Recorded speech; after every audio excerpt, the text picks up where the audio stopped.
नमस्कार। आप देख रहे हैं भगीरथ प्रयास और मैं हूं लव कुश तिवारी। अफगानिस्तान में तालिबानी आक्रमण और तख्ता पलट के दौरान वहां फंसे भारतीयों को ही नहीं, दुनिया भर के तमाम लोगों को भारी मुश्किलों का सामना करना पड़ा। तालिबानी हुक्मरानों ने जिस प्रकार के तालिबान फरमान वहां जारी किए थे, ऐसे फरमान के बीच किसी भी देश के लोगों को वहां रह पाना असंभव था। ऐसी स्थिति में भारत सरकार ने प्रधानमंत्री नरेंद्र मोदी के निर्देशानुसार वहां फंसे तमाम लोगों को सुरक्षित बाहर निकाला।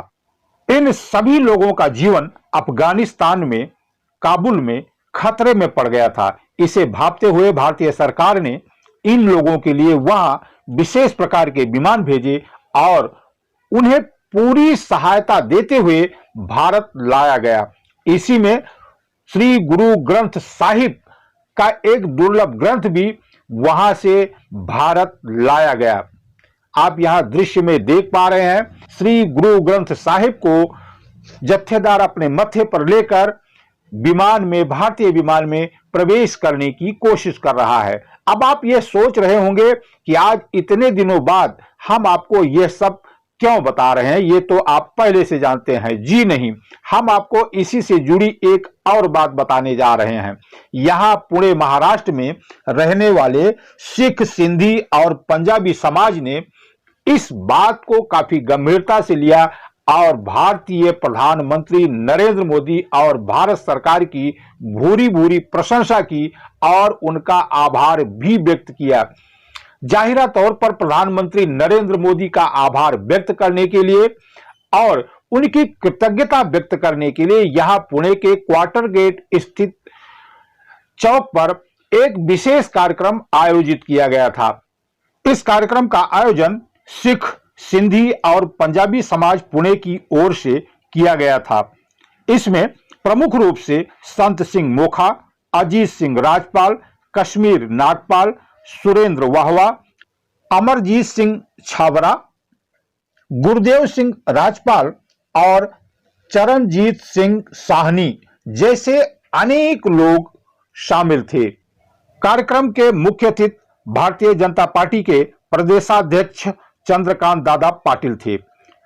समाज की ओर से चंद्रकांत दादा पाटिल का यहां प्रतीकात्मक स्वागत किया गया। प्रतीकात्मक इसलिए क्योंकि यह स्वागत सत्कार प्रधानमंत्री नरेंद्र मोदी का किया जाना था, आभार उनका व्यक्त किया जाना था, लेकिन वे सहज रूप से उपलब्ध नहीं है, इसलिए उनके स्थान पर चंद्रकांत दादा पाटिल का यहां स्वागत सत्कार किया गया। आप यहां चंद्रकांत दादा पाटिल को देख पा रहे हैं।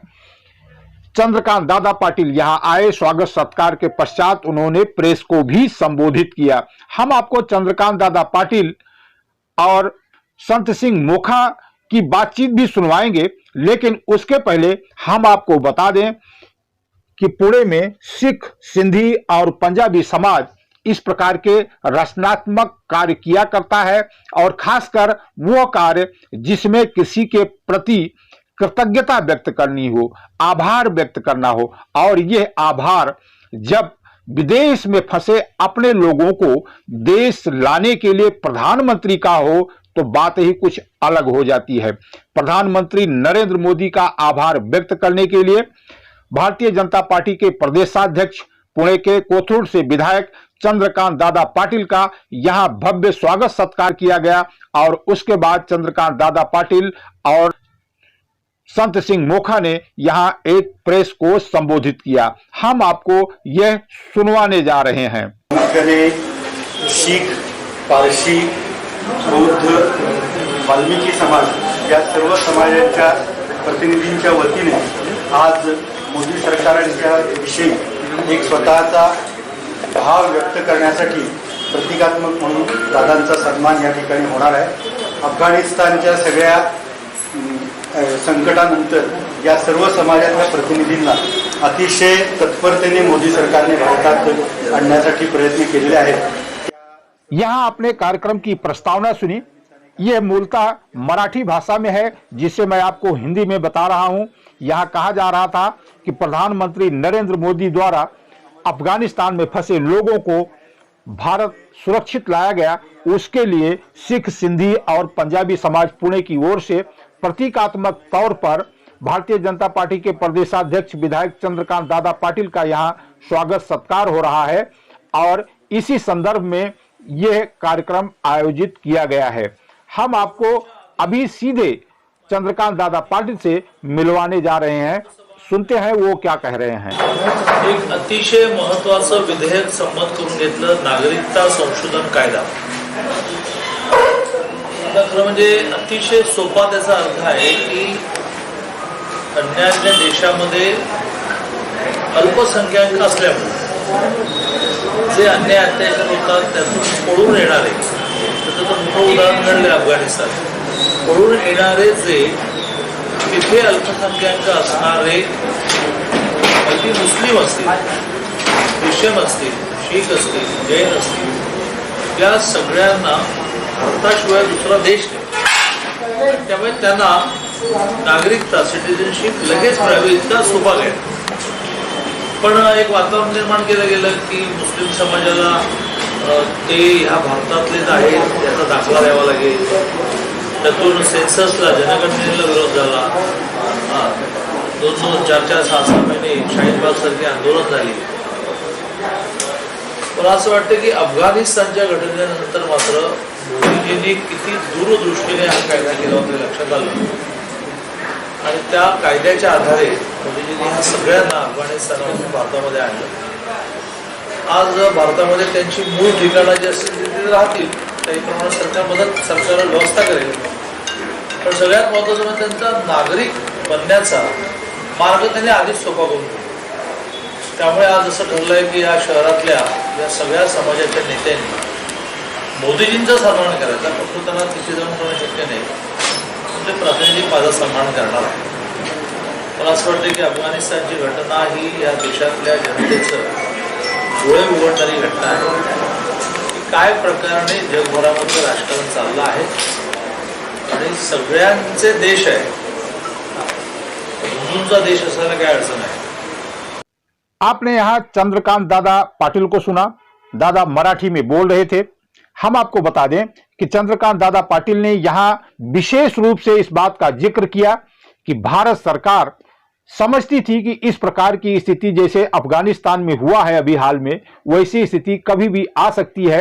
हिंदुओं के लिए भारत के अलावा और कहीं भी जाने की, शरण लेने की जगह शेष नहीं बची है। इसी को ध्यान में रखकर भारत सरकार ने सीएए का कानून संसद में लाया था, लेकिन उसका कड़ा प्रतिरोध किया गया, कड़ा विरोध किया गया और कोरोना लॉकडाउन के पहले वो ठंडे बस्ते में चला गया। आज यदि यह कानून अस्तित्व में आया होता तो अफगानिस्तान से जो भारतीय, चाहे वो सिंधी हो, पंजाबी हो, सिख हो, जैन हो या कोई भी हो, अगर वो हिंदू है और उसे भारत में लाया गया है या वो भारत आता है तो उसे यहां नागरिकता दी जा सकती थी, किंतु दुर्भाग्यवश ऐसा नहीं हो पाया। उन्होंने सिख, सिंधी और पंजाबी समाज पुणे का आभार व्यक्त किया कि आप सबने प्रधानमंत्री नरेंद्र मोदी के प्रति कृतज्ञता व्यक्त करने और उन्हें सम्मानित करने के लिए यह योजना बनाई, यह कार्यक्रम लिया। लेकिन उन्होंने यह भी कहा कि प्रतीकात्मक तौर पर भले ही आप मेरा सम्मान कर दीजिए, लेकिन इस सम्मान के वास्तविक हकदार भारत के प्रधानमंत्री, देश के प्रधानमंत्री नरेंद्र मोदी जी ही हैं। नरेंद्र मोदी जी ने पूरे देश के लोगों को अपना परिवार समझा है और इसी भावना से, परिवार भावना से ही उन्होंने अफगानिस्तान से सिख, सिंधी और पंजाबी, जैन सहित तमाम लोगों को भारत लाने का निर्णय लिया। भारतीय सेना ने, भारतीय वायुसेना ने इसे अंजाम भी दिया। बखूबी वहां के लोगों को भारत लाया गया और सुरक्षित लाया गया। वहां के लोगों की बातें आप सुनेंगे तो आपका दिल दहल जाएगा आपकी आंखें नम हो जाएंगी। इस प्रकार की मुसीबत अफगानिस्तान में तालिबानियों के आ जाने से जो वहां हिंदू समुदाय के लोग फंसे हुए थे या बाकी वहां के मुसलमान जो भारतीय मुसलमान हैं वो फंसे हुए थे, उनकी दुर्दशा सुनकर आप कांप जाएंगे। जैसा कि आप सभी जानते हैं, भारत के लोगों को भारत लाया जा चुका है। अब भारत के जो शरणार्थी हैं, वहां से आए हुए जो शरणार्थी हैं, उन्हें भारत की नागरिकता देने के लिए भारत सरकार कोशिश कर रही है और ऐसी स्थिति कभी भी आ सकती है। इसके लिए ही नागरिकता कानून लाया गया था, लेकिन इस कानून का उस समय कुछ लोगों ने प्रखर विरोध किया। लगभग 2 महीने से ज्यादा समय तक आंदोलन किया और नतीजा यह हुआ कि सरकार को इस तरफ से अपना ध्यान खींचना पड़ा। आज अगर यह कानून अस्तित्व में होता तो निश्चित तौर पर ऐसे लोगों को भारत में नागरिकता दे दी जाती। चंद्रकांत दादा पाटिल ने यह भी कहा कि भारत के अलावा इन लोगों के लिए कोई विकल्प नहीं है, ये कहीं नहीं जा सकते।